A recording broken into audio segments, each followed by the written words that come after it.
How everybody do? So let me take you guys back to elementary school. For all those that are still in elementary school, good luck. It only gets worse from here. So imagine you just got to the lunchroom, you reach into your paper bag, you pull out your chicken sandwich, but before you take a bite, something catches your eye.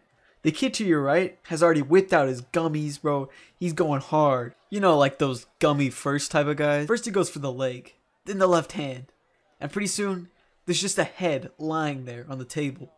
Now imagine that kid with a pointy blue-brimmed hat and a flowing beard.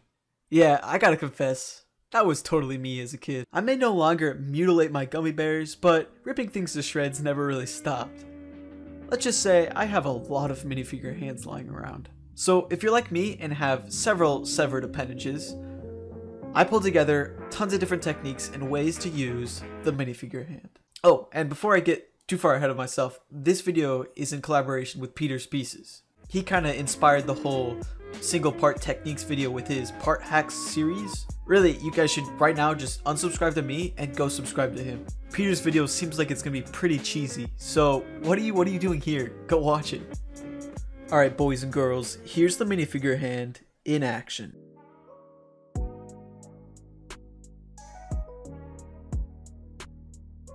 Someone once told me that any part can be a roof part, and that's definitely clear here. In this technique, we use a ton of minifigure hands to get this hay sort of texture. I think it's called like thatched, like a thatched roof or something. This is one of those techniques that is really simple, but takes a long time. This little chunk here took me 8 minutes, and you basically just place minifigure hands on the anti-stud and in the in-betweens. This technique was used a lot in the old days, but I definitely recommend you guys to go try it out, maybe change some colors, fiddle with some parts, and see if it has a place in your next mock.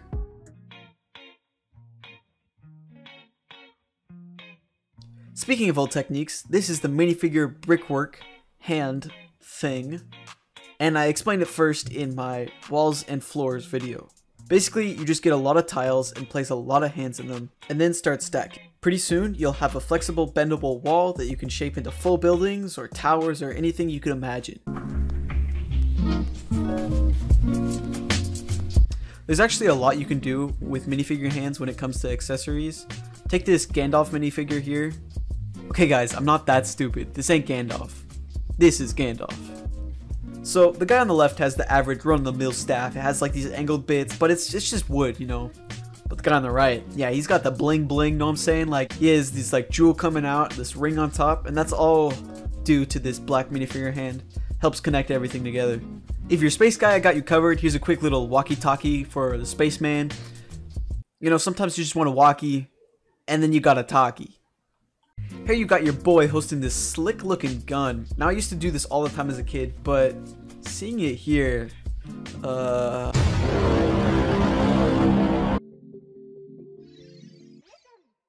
Number 4 is kind of a grab bag. Hands can be used anywhere, so a lot of these are just small details that I've used hands for. Most of the things in this video aren't my original design, so go check in the description for all the links. Forgive all of the off colors, but here I have a really cool design for a deer, and I was able to use hands to detail the antlers just a bit. Hands also work great for making birds. This one uses the hands for the legs and even for the beak. And then I have another bird over here that's basically the same. You've probably seen me use minifigure hands in trees before, and if you're wanting to build an army of little tiny baby robots, they got you covered. It's honestly crazy how much you can do with minifigure hands.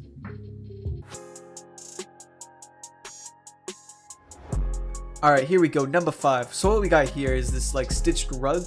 You can use this for a lot of other things too, obviously. It's just like this textured flooring. Now I didn't know you could do this until just recently actually, but if you line up all these minifigure hands and face them all out, you can get this connection, and it creates like this ninja star looking thing. You can use these things for anything, but I think they can make a really cool looking floor. Here's an example of someone who did it on a bigger scale, and dang, it actually kind of works. You can see the full build in the description down below. If you're not going to use this for floors, maybe it's just a really good flex. Like, you can surprise anybody with this thing. Alright, there you go, 5 hand techniques. And actually, for you guys that watch the end, you know, I see you. I see you. I have a bonus technique for you true G's. So currently I'm working on this build, right? And it's taking a long time. I have to order more parts. but I do use this cool technique on the side. I want it to be kind of festive themed, so I have these flags going down.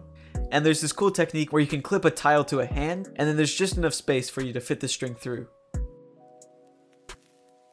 So there you go, 6 different hand techniques to use in your Lego MOCs. There's so many different ways to use the hand, so if there's any that you wish that I would have mentioned in this video or you think that I missed, go tell me in the comments below.